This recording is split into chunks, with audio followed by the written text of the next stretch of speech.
এ বিষয়ে আরও খবর জানাতে রাজশাহী থেকে সরাসরি যোগ দিচ্ছেন সহকর্মী মতিউর মর্তুজা।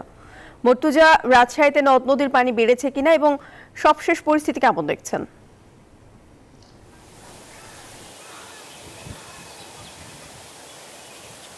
প্রিয়াঙ্কা, রাজশাহীতে কিন্তু এখন আতঙ্কিত হওয়ার মতো কিছু হয়নি। আমরা এই মুহূর্তে আছি রাজশাহীর পঞ্চবটি বাঁধে। এখানে কিন্তু আমরা পানি উন্নয়ন বোর্ডের কর্মকর্তাদের সাথে কথা বলেছি। তারা বলেছেন যে আগামী 5 দিনের মধ্যেও রাজশাহী অঞ্চলে পানি বিপদ সীমা অতিক্রম করার কোনো সম্ভাবনা নেই। আর রাজশাহীতে সর্বশেষ আজকে কিন্তু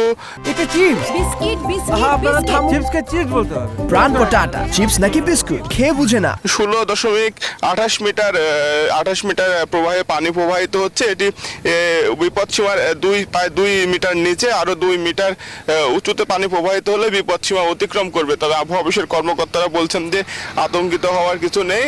আগামী 5 দিনের যে পূর্বাভাস, সেই পূর্বাভাসে রাজশাহী অঞ্চলে বন্যা বা অন্য কোনো দুর্যোগ সৃষ্টি হওয়ার কোনো সম্ভাবনা নেই এবং পানির যে প্রবাহ এটি এখনো ঠিক এখনো স্বাভাবিকই রয়েছে। আর আমরা রাজশাহীর পদ্মা নদীর ধারে আছে, আপনি দেখতে পারবেন যে বাঁধেরও কিন্তু অনেক নিচ দিয়ে কিন্তু পানি প্রবাহিত হচ্ছে। ফলে এখন পর্যন্ত রাজশাহীতে কোনো দুর্যোগ সৃষ্টি হওয়ার মতো পরিস্থিতি সৃষ্টি হয়নি। এই ছিল রাজশাহী থেকে সর্বশেষ। প্রিয়াঙ্কা, ফিরে যাচ্ছে আপনার কাছে।